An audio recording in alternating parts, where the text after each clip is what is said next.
ए राजा राजा राजा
वाह रे वाह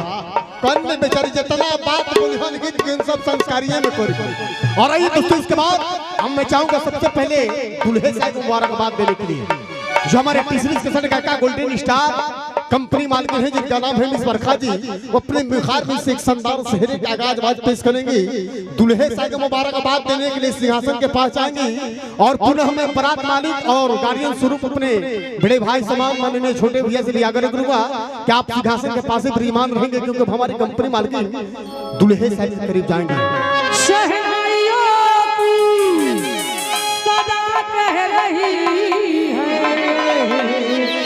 खुशी की मुबारक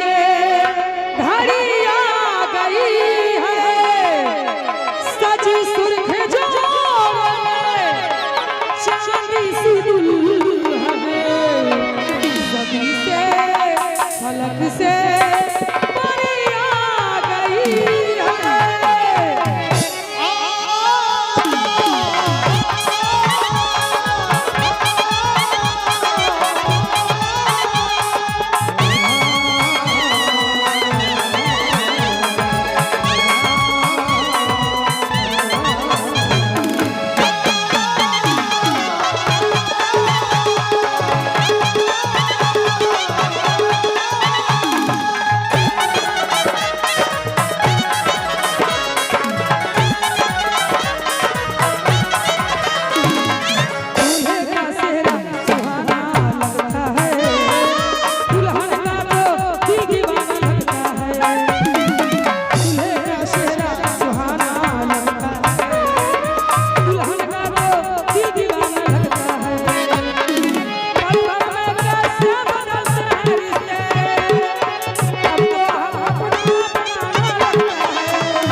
इस चेहरे पर खुश होकर ये हमारी बारात वाली